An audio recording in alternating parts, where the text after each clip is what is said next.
Not so long ago, BYD, China's leading EV maker, announced an ambitious plan to increase its share in the European EV market by an astonishing 500% in 2024. However, just like with other Chinese EV companies, things aren't going smoothly in this part of the world.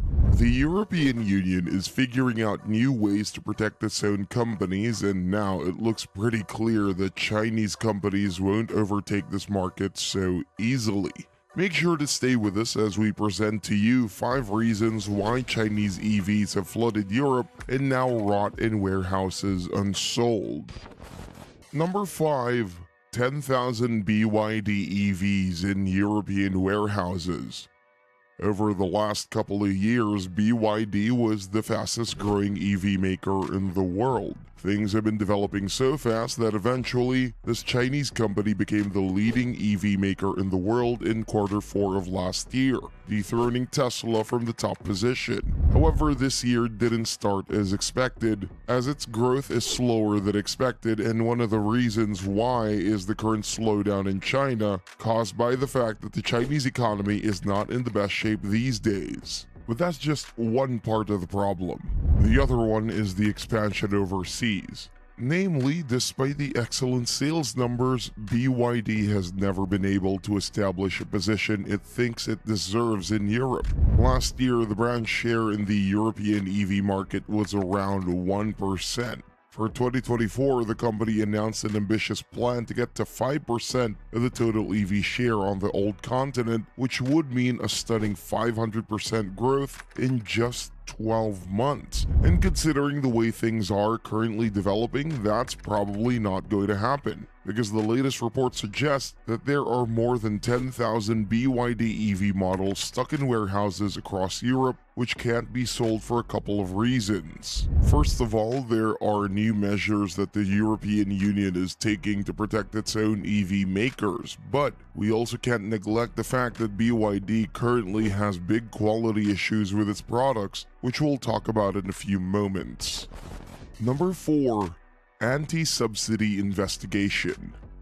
With the most recent trends in the automotive industry, it's obvious that European car makers can't keep up with fast-growing companies from China. According to the latest studies, Chinese EVs are about 20% more affordable than European EVs on average. Reasons are numerous, starting from significantly lower labor costs, but the bigger problem is the expansion strategy the Chinese government has been practicing for a while. Namely, the Chinese government has been giving massive subsidies to EV makers that operate in Europe. For every EV sold in the old continent, Chinese EV companies would get a notable financial injection from their government. As a result, the presence of Chinese automakers is getting bigger and bigger at a rapid pace. A few years ago, Chinese EV companies accounted for just 1% of the market. Now that number went up to 8%, while the European Car Association suggested it could go up to 15% by 2025.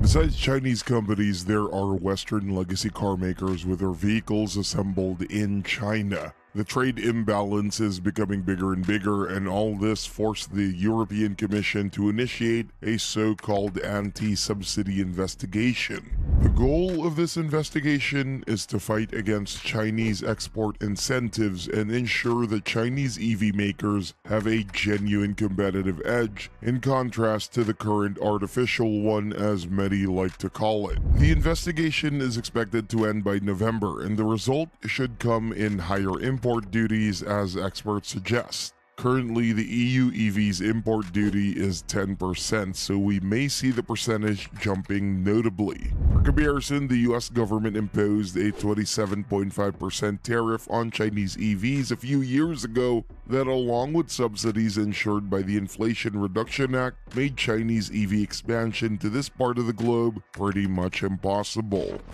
Number 3. BYD quality issues. BYD's growth has been impressive over the last few years, so impressive that we're now talking about the third most valuable automaker in the world right behind Tesla and Toyota. But with such a rapid production increase, it's not always easy to keep up in terms of quality control. After all, let's be honest and say that Chinese products have never been famous for their quality, so why would things be any different with electric cars?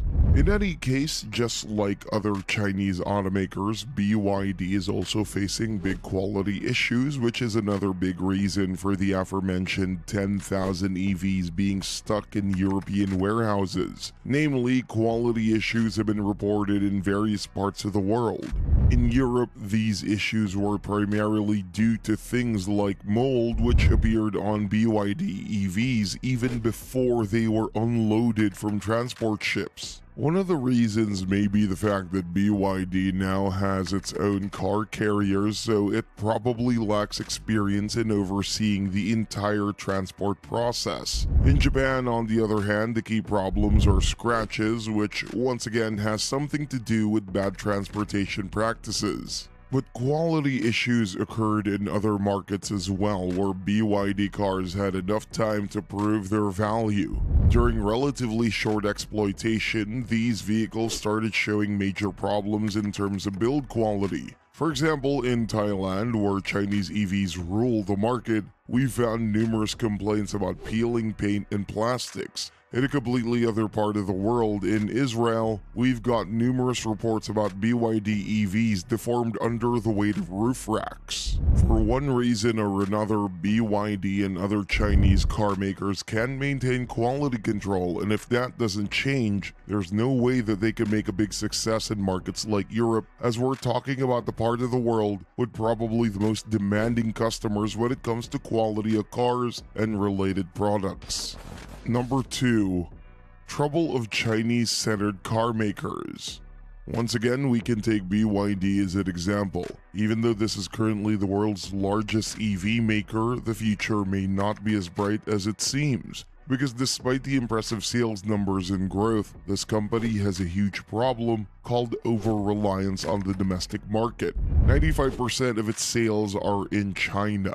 BYD never managed to expand to abroad markets. It sells cars in certain Asian countries and Australia, but it's nowhere near becoming a major player in Europe, where it accounts for just 1% of the total EV market. In such a set of circumstances, with over-reliance on just one market, things can easily turn upside down, and that's exactly what happened last month when a typically slow February in China was even slower than expected.